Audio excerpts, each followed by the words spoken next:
art, but that, as you know, that stuff is expensive. So,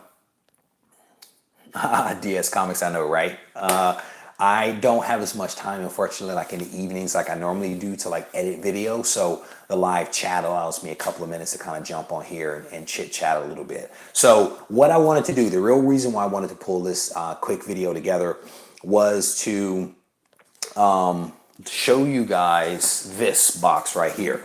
So if you were on the live chat yesterday, I showed a couple of unopened boxes that I have off to the side of me. One of them was this one, and I kind of said to people, don't pick this one for me to open live because I honestly didn't know what was in it. And I've been racking my brain all day today trying to remember what I ordered. And for the life of me, I cannot remember. I went back to eBay, looked at all of my orders on there, tried to match it up to the tracking number, and I was unable to match it up to the tracking number. So I'm not sure what's in here, to be honest. So hopefully it is actually some comic books, and that's my guess. So that's why it is a mystery unboxing that we're going to do. So let's crack this thing open and see what we have inside. It is definitely kind of heavy, so there's probably a decent number of things in here, whatever it is. And what's also crazy is I don't even recognize the name of the person that's on the packing slip, so that's what makes it even more difficult. But they did a pretty good job packing. There's a little cardboard in there to hold things down. And there is a brick of books inside. Pretty nice brick of some books. So let's see what we got here. Double bags. Can't go wrong with that. Can't be mad. Can't be mad at a double bag. All right. Let's see what we have here. All the books. Oh, shoot. I think I know. Okay. I know what this is. So I actually won, where is that packing slip? I actually won a contest recently. And yeah, okay. Yeah, I won a contest recently, and it was Spidey fans. I think it was 500 subscriber contest that I actually won, and I think that this is the prize pack that he put together for me. And the option one, or the prize one, was a stack of Marvel books. And because he's a Spider-Man fan, I figured that they would be primarily Spider-Man books. And so right off the top, can't go wrong with a Amazing Fantasy 15. I think that's a reprint of the 6 pages that is an Amazing Fantasy focused on Spider-Man. So that's pretty cool. There's a nice stack of books, as you guys can see. It's a nice stack of books here. There is Amazing Spider-Man Skating on Thin Ice #1. There is, I don't know if that's signed or not. I can't tell if that's a real signature. Civil War #1, I'm sorry, Civil War 2 #1 variant. It's a pretty nice book. There's a signature here. I can't tell if that's an actual signature. I don't know. It's hard to tell. It's dated 2016, so who knows. There's another Civil War 2, #2, written by Bendis. There's #3. I'm a big fan of like the Civil War series, to be honest with you. I don't have any of the #2s. What is that, #4? There's #6, #7, #8. What number is this? Amazing Spider-Man #1, Civil War. That's a pretty cool cover. Here's #2. You guys can see that. A couple of cool. Yeah, Spidey Fans 500. There you go. Amazing Spider-Man is a variant. Civil War 2 again. Oh, this is #3. #4. And I entered that contest because I was a Spidey fan, and it was Spidey Fans contest. So fantastic comic books, no doubt. Here's, speaking of Fantastic Four 551. Looks like a pretty cool Von Doom cover there. You cannot go wrong with this. Marvel Comics Presents #95. #92. I've been actually collecting a lot of these Marvel Comics Presents as of late, and I have a feeling he may have watched some of my videos to figure that out. So that's cool, kind of cool. Superior Spider-Man number 22. I do not have that. That is a cool cover. That's a very cool cover. Superior Spider-Man Darkest Hour number 23. These are really cool. Oh, wow. Check that out. That's cool. X-Men number 24. How cool is that? That's awesome.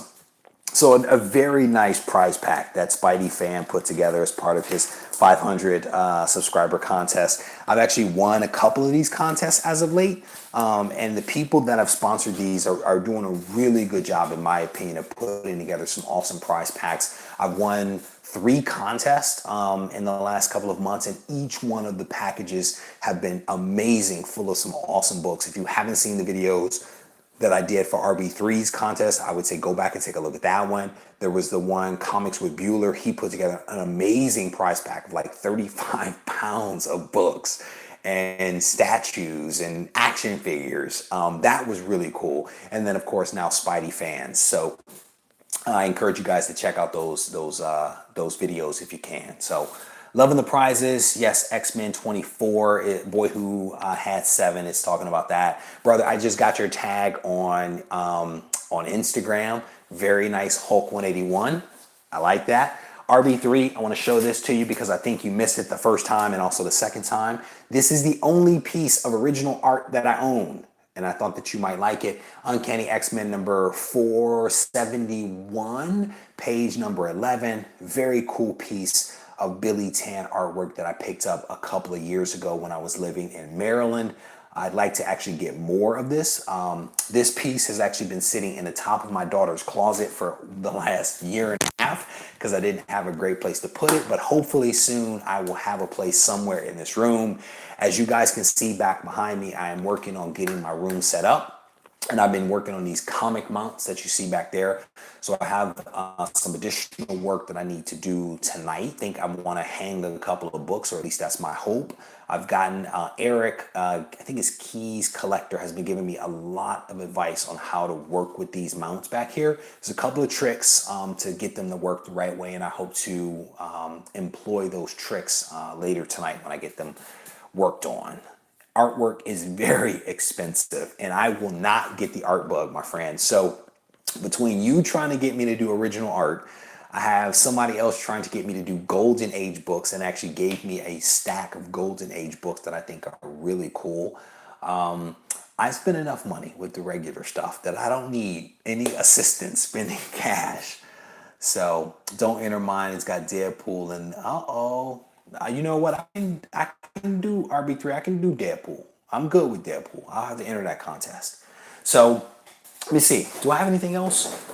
I have one more package. You guys want to see one more that I have sitting close by? You guys want to open one more and see what's inside?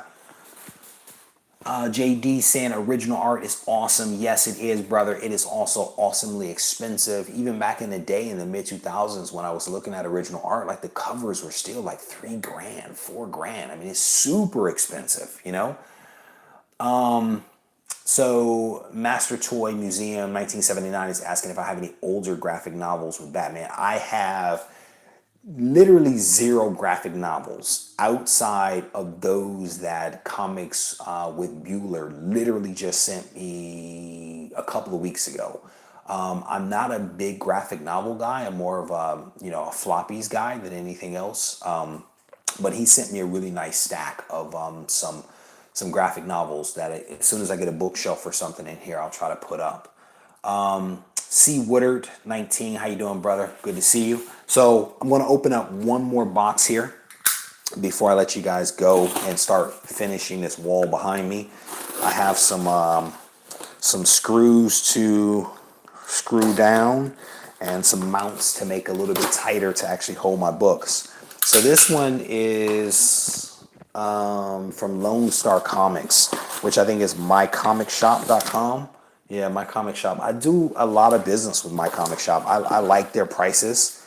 And they have decent turnaround time and some decent customer service. Whenever I've had a problem, I've been able to reach out to these guys and have, you know, a conversation with them to straighten things out. So, what are you guys saying in here? I've got a long night Batman hardback with, oh, very nice. Yeah, I'm not much of a, as you guys know, DC guy. I'm more of a Batman. I'm more of a Marvel guy. I appreciate a lot of characters, but I'm pretty much a DC, a Marvel only guy. Sorry, trying to multitask here. Not doing a very good job of it. So they did a really good job of taping these books down. Big books, tags because it's killing me. All right. Ooh, that's cool. So all right. So if you were on the chat yesterday, this book will make a lot of sense to you. So there were a lot of people, like when Steve Ditko passed away, that went and collected a lot of his artwork, his books that he worked on, some of his original art. I took a slightly different approach because I try to be a little different, right? So this is cool. So what I did is I actually went out and I did some research on Steve Ditko, and he was a little bit of a recluse. He had definitely some philosophies that he lived his life by that kind of dictated how he behaved and his outlook on life, I think, through most of his life. But one of the characters that he created was a guy by the name of Mr. A, who saw the world essentially in only two shades, that being white and black, that being good and evil, and that was it. And so he was, I guess, a hero maybe, but he didn't like.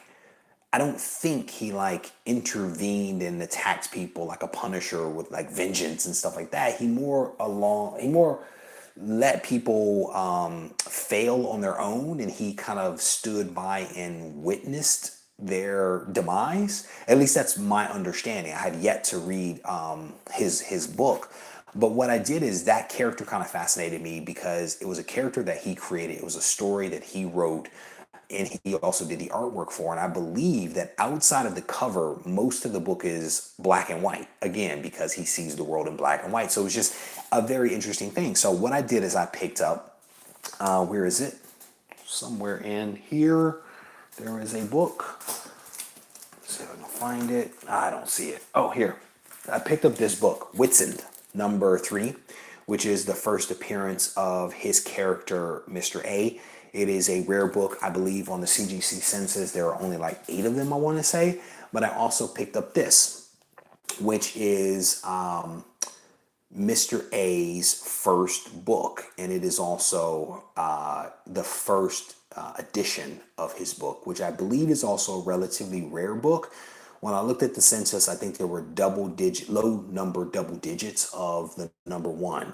And this book definitely has some things going on. There's a large crease down the front of it. But it is a relatively good shape that my comic shop says is a 5.5. But we'll see. We'll see. I want to open it up and kind of take a look at it. But it's very cool because this is Steve Ditko's, his vision for what a hero would look like. So definitely a very cool book in my opinion.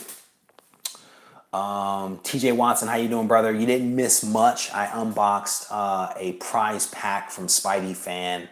I entered his contest and won, and so I didn't know what was in the box at the time because I didn't recognize the name, but that's essentially what it was. It was probably 20 books or so. So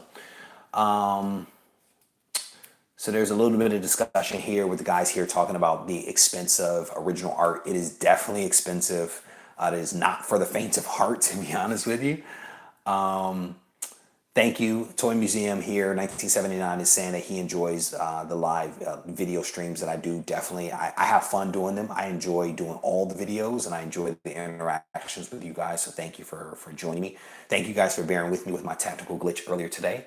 RB3 is saying that he likes black and white comics and recommends that I get Teenage Mutant Ninja Turtles 1 first print. We will have to look into that. And is it Abuito number 2? I don't really know how you say that one.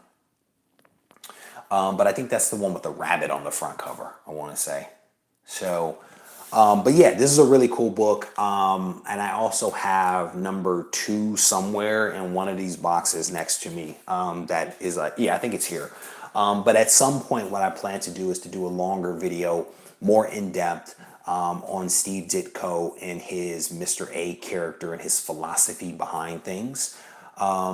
So yes, that is correct. TJ Watson, very good, brother. TJ Watson knows his comic book history.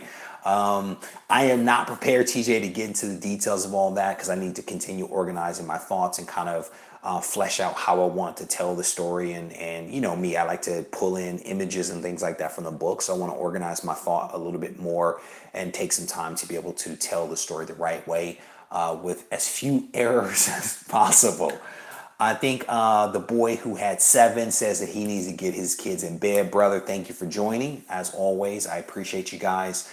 So just a quick recap before I go. I have a huge stack of books from Spidey Fan, who had a contest for 500 subscribers. If you are not following Spidey Fan, I encourage you to do so. He has a really cool channel and gives away some really cool prizes. He gave me a huge stack of Spider-Man books and X-Men number 24 featuring Gambit and Rogue kissing on the front cover, so you cannot go wrong with that.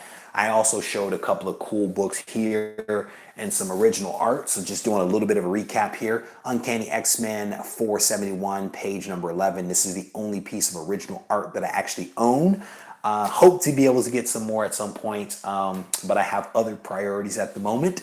And then I also showed Mr. A number 1, I believe to be a pretty rare copy of a character in a book written and drawn by Steve Ditko. So definitely a cool book. I'm going to do a longer series on this at some point in the future. But thank you guys for taking the time to watch and join and be part of the dialogue and discussion.